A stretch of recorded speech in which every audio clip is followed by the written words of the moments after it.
الحمد لله رب العالمين والصلاة والسلام على رسول الكريم وعلى آله وأصحابه ومن استنى بسنته إلى يوم الدين. رب اشرح لي صدري ويسر لي أمري واحلل عقدة من لساني يفقه قولي. أما بعد، السلام عليكم ورحمة الله وبركاته. waxaa isoo weydiisay ama su-aalaha la isoo weydiiyey ay yihiin saddex oo aada u muhiimsan. su-aasha koowaad waxay tahay maxaa sababa ama keeni kara cudurrada ku dhaca dhimirka caruurta. ta labaad waxay tahay sidee ayaan oga ilaalin karnaa caruurteenna cudurradan dhimirka ku dhaca. su-aasha saddexaadna waxay tahay goormo ayaa ogaan karaa ama sideen ku dareemi karaa in cunugayga uu qaaday cudurradan dhimirka ku dhaca. waa saddex su-aalood oo aada iyo aada muhiim u ah. waxaa dhici karta in aan hal mar ka wada jawaabi karin, laakiin aan isku dayo inaan ka jawaabo labada ugu horeysa insha allah. marka waxaan soo qaadanayaa labada ugu horeyso oo ah maxaa sababa ama keeni kara cudurrada ku dhaca dhimirka caruurta, iyo talabaad oo ah sidee ayaan ku ilaalin karaa ama oga ilaalin karaa caruurteyda cudurradan dhimirka ku dhaca. horta waa saa u sheegtay, waa cudurro maskaxda iyo dareen wadayaasha ka abbaara ilmaha. waalid kastana wuxuu u baahan yahay inuu si guud wax ooga ogaado cilmiga ku saabsan ka hortagga cudurrada maskaxda ku dhaca haddii waalidku uu ilmo leeyahy. waayo mawduucyada noocana waxay ka caawinayaan waalidka inuu sida ugu wanaagsan ubadkiisa uga badbaadiyo cudurradan ilmaha ku dhaca xagga dhimirka ooga dhaca, iyo inuu sida ugu wanaagsan u caawiyo hadday caruurtiisa already lagu soo sheegay ama ay qabaan cudurradan, yacni sidii ula dhaqmi lahaa iyo sidii uu macnaha maxay ahayd kor ugu soo qaadi lahaa caruurtiisa ugula dadaali lahaa. fadlan waxaa idinka codsanaa inaad barnaamijkan u qaadataan barnaamij wacyigelina. waxaan isku dayaa in aan ku hadlo luuqad qof kasta fahmi karo intii tabarteyda insha allah. marka si aan jawaab ugu helno su-aashan, marka cunuga ama baybiga dhasho ee uu soo dhalanayo, waxaa muhiim ah inaan fahmno muxuu baybigan la soo dhashay oo allahu subxaanahu wa tacaala siiyey uu bannaanka ula soo baxay, mase jiraan wax ka maqan. yacni jir ahaan, physical ahaan ama jir ahaan waxaa naqaanaa inuu gacan, dheg, il la soo dhasho. hadday ka maqan yihiinna uu problem jiro, laakiin gudaha maskaxda iyo neuroniska indhaha caadiga ah kuma aragno. marka muxuu cunugu la soo dhashay? ma sida jirka bannaanka caadigu kala, mise waxbaa ka maqan oo uusan cunuga la soo dhalan? su-aasha kale waxaa weeye inaan ogaano oo na fahamsiinaysa barnaamijkeena maxuu u baahan yahay cunugan si aan u kobcino maskaxdiisa. maxaase laga dheerayaa oo halis gelin kara maskaxdiisa oo macnaha aan ka wada ku ridi kara cudurradan dhimirka ku dhaca. marka muhiimaddii waxaa waaye inaan wax ka fahmno qaybaha kala duwan ee maskaxda iyo dareen wadayaasha oo afka qalaad lagu yiraahdo neurons. maskaxda sideedaba qof kasta waa ogyahay saan filayo waxay qabataa shaqooyin aad iyo aad u fara badan. shaqooyinka ay qabata maskaxda lama soo koobi karo. tusaale ahaan wax walbo hadda annaga bini aadin naga dhigayo waxay ka imaadaan maskaxda.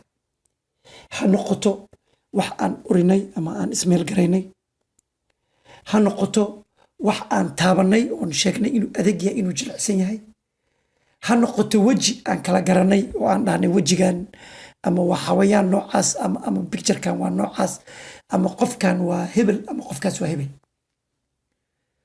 ha noqoto socodka aan soconayno, yacni lugaheenna saan u baalansi garaynayno maskaxday ka socotaa. dadka ay ka dhuntana ma istaagi karaan, ma socon karaan. ha noqoto aragtida aan wax arkayno, indhaha keliya wax kama aragno. indhaha waxay u gudbiyaan maxaa la yirahdaa visionka ojibitaalka. ha noqoto gacmaheen aan isticmaalayno iyo movementiga aan samaynayno motor control loo yaqaano afka qalaad.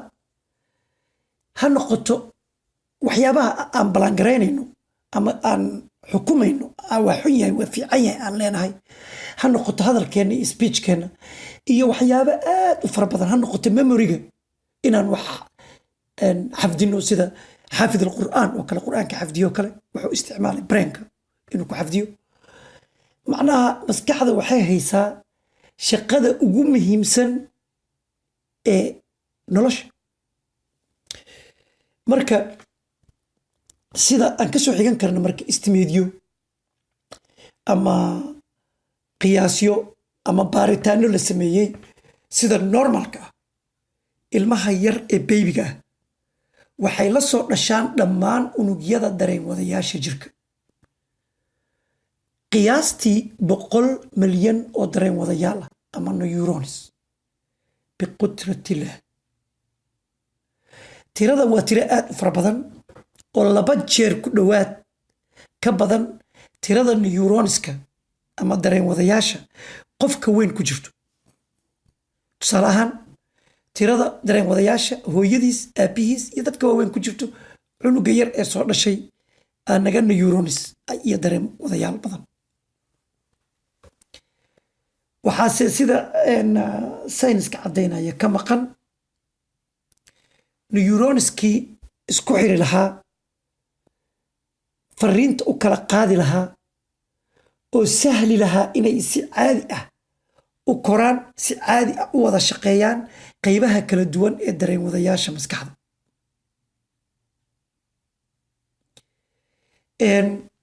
marka waxaa loo baahan yahay inay si caadi ah u wada koraan weliba waqti cayiman. marka tusaale ahaan ka soo qaad connectionkan isku xiraayo aan hadda sheegay. connectionkan tusaale waxaa u soo qaadataa combyuutarka bahalka la dhaho bini aadamkaa laga alifay. marka combyuutarka desktopka wuxuu leeyahay waayaro bahalka wax ku teeb garaynaysa ama keyboardka kasoo baxaya. camera haddaad ku xirto waayar ayay leedahay kasoo baxaya. waayaradaas waxay isku xiraan qaybaha kala duwan ee combyuutarka inuu wada shaqeeyo. sidaas oo kale ayay neuronskan ama dareen wadayaashan isugu xiraan qaybo shaqooyin muhiim ah jirka u hayo in ay wada shaqeeyaan iyagoo si joogta ah u wada shaqeeya ilbriqsi kasta in ka yar. marka waxaa muhiim ah in lagu dadaalo in connectionkaas caruurta aan laga hadlaynin uusan ka halaabin weliba intay ku jiraan noloshooda bilowga. waa nolol waqti cayiman ku socoto oo saacad iyo time leh. timekaas intuu ku jiro oo cunuga daciifka yahay uu u baahan yahay in la ilaaliyo, in connectionkaas loo ilaaliyo. inta aanan ku sii soconin barnaamijka waxaan jeclahay in aan ka jawaabo su-aashii koowaad. maxaa sababa cudurrada ku dhaca dhimirka carruurta oo afka qalaad lagu yiraahdo neurodevelopmental disorder. su-aashan jawaabteeda marka waxay noqonaysaa wax walba oo qalqal geliya ama qalqal ku abuura ama dhaawaca inay isku xirmaan unugyadaas maskaxda to be wired waxay keeni karaan in cunuga uu ka curyaamo dhimirka. waayo waxa dhacaya waxaa waaye inuu connectionkii unug ka mid ah unugyada dareen wadayaasha maskaxda ama neuronska khaasatan maskaxda oo ah xarunta dareen wadayaasha maskaxda afka qalaad lagu yiraahdo central nervous system in waqtigii ay u baahnayd ay kobci waayaan iyadoo dhici karta marka in cunugaasi uu ka soo kabsan waayo. so in loogu dadaalo marka intuu yar yahay sidii looga caawin lahaa in unugyadaas ay koraan ay u adkaadaan uu sidii loogu talagalay u isticmaalo. waxyaabaha keena marka maxaa sababa su-aashaas waa su-aal aad u weyn. waxaa sababa insha allah qaar ka mida ayaan ka taaban karaa waxaana ka qaadan doonaa kuwa annaga na quseeyo insha allah. marka waxyaabaha keeni kara waxay noqon karaan waxyaalo ka yimid xagga hiddaha ee cunuga ooga imaaday, xagga nafaqada, xagga difaaca jirka, xagga toxic ama sun qofka cunuga soo gaartay, xagga infection cunuga inuu ku dhacay ama hooyadiis ku dhacay, physical trauma iyo SBS shaking baby syndrome iyo kuwo kaloo fara badan. marka haddaan qaar ka taabto xagga hiddaha waxay noqon kartaa in aabbihiis iyo hooyadiis hiddasidayaashoodii ay ku jireen oo saas cunuga kusoo gaartay oo uu ku dhashay. insha allah wax ma laga qaban karaa, see wax looga qabtaa, insha allah mawduuc kalaan kusoo qaadan doona. xagga nafaqa of course waxaa waaye nutrition. hooyada waxay isticmaasho waxay cunaysay especially hooyada waxay cunaysay uurka markay lahayd waxay ku yeelanaysaa saameyn aad u weyn cunuga maskaxdiisa. yacni cuntooyinka hooyada ay isticmaalaysa iyo nafaqooyinka ay helaysa waayo cunug iyadu ku dhex abuurmay ku dhex noolaa. so intuu uu yaraa u abuurmayey waxyaalo fara badan oo nafaqooyin u baahnaa iyo wax in cuntooyin in laga daayo oo u baahnaa ayaa jirta. xagga difaaca jirka oo cunugu iska daafici karo meelo badanay la xiriirtaa laakiin mid ka mid a xagga nafaqada inay la xiriirto a possibility aad u weyna. xagga toxiga dadka qaarkiis waxaa laga yaabaa inay yaryaraystaan waxyaalo badan ah horta cunug intuu dhashay aan ka bilaabay haddaay cunug intuusan dhalanin oo cunuga ku soo dhacay. marka xagga toxiga waxaa noqon kartaa in gurigaas simbali sigaar lagu cabo haddaysan xataa hooyada cabin sigaarkaas badan ay usoo uraayo exposure cunug ku samayn kara. waxaa ka mid ah bahasha shiishada la dhaho shiisha oo iyadana beryahan dambe dhaqan dadka qaarkiisba ay ka dhigteen. iyadana waxay dhibaato weyn u geysataa ilmaha yacni waa sigaarkii oo kale waay.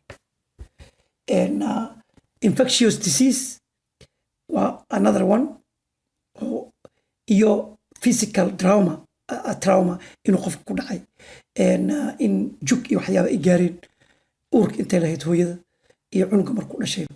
laakiin midda ugu weyn ee aan rabo inaan markaan kuwaan inaan ka hadla aan rabo oo yacni dhici karto mid dadka ka war inta badan dadka kama u sameeyaan waa SBS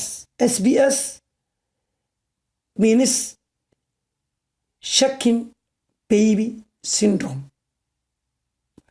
يعني وعنقاقة أو لحظي أو شقريسي.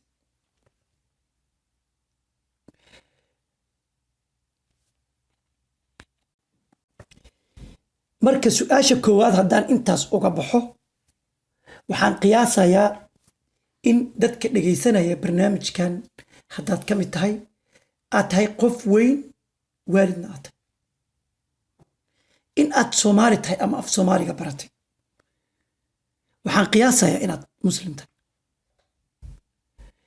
waxaan saas idin leeyahay waxaan arkay dad ilmahooda jecel la jecel diinta la jecel waxbarasho la jecel inay noqdaan ilmo wanaagsan oo aayatiin leh haddana iyagii aad moodo in waajibaadkii diinta laga kor qaaday oo aan waxba lagu lahayn yani cunugiisii la dadaalayaa cunugiisii la socdaa marka marar badan waa arkay idinkan in aragteen waa laga yaabaa marka hadduu aniga waalid aan nahay 4 ilmood aan leeyahay alxamdulilah haddii uu ilaahay naga dhigay dad waaweyn ama qof waalida ama qof weyn hadda soo kacay marxaladii daciifka ahayd ee hadda aan ka hadalnay ee qofka uusan waxba qabsan karin wax walba ay ku dhici karaan ilaahay ku soo dhaafiyey ilaa karti iyo awood aa leedahay iskumaadan soo dhaafin allahu subxaanahu watacaala uu kaa soo bixiyey ku soo dhaafiyey waalid kaa dhigay maanta ka fikiraya carruurtiis inuu wax u qabto miyaysan ahayn inaad allahu subxaanahu watacaala aad ka cabsato ood adeecdo think about it markaa cunug aragto waxaa ka fikirtaa inaa heerkaas ilmaha ee daciifka ah weliba kuwa sariirta saaran kuwa dhashay gacantooda qaadi karin bannaanka looga tegi karo markaa aragto oo indhahaaga ay qabtaan think about it inaa heerkaas soo martay oo allahu subxaanahu watacaala ku soo mariyey oo la isweydiin karo يعني هركز أسومر إلهي إن تقعد عضو وإلهي إن أقوم هاد علسو أي تايم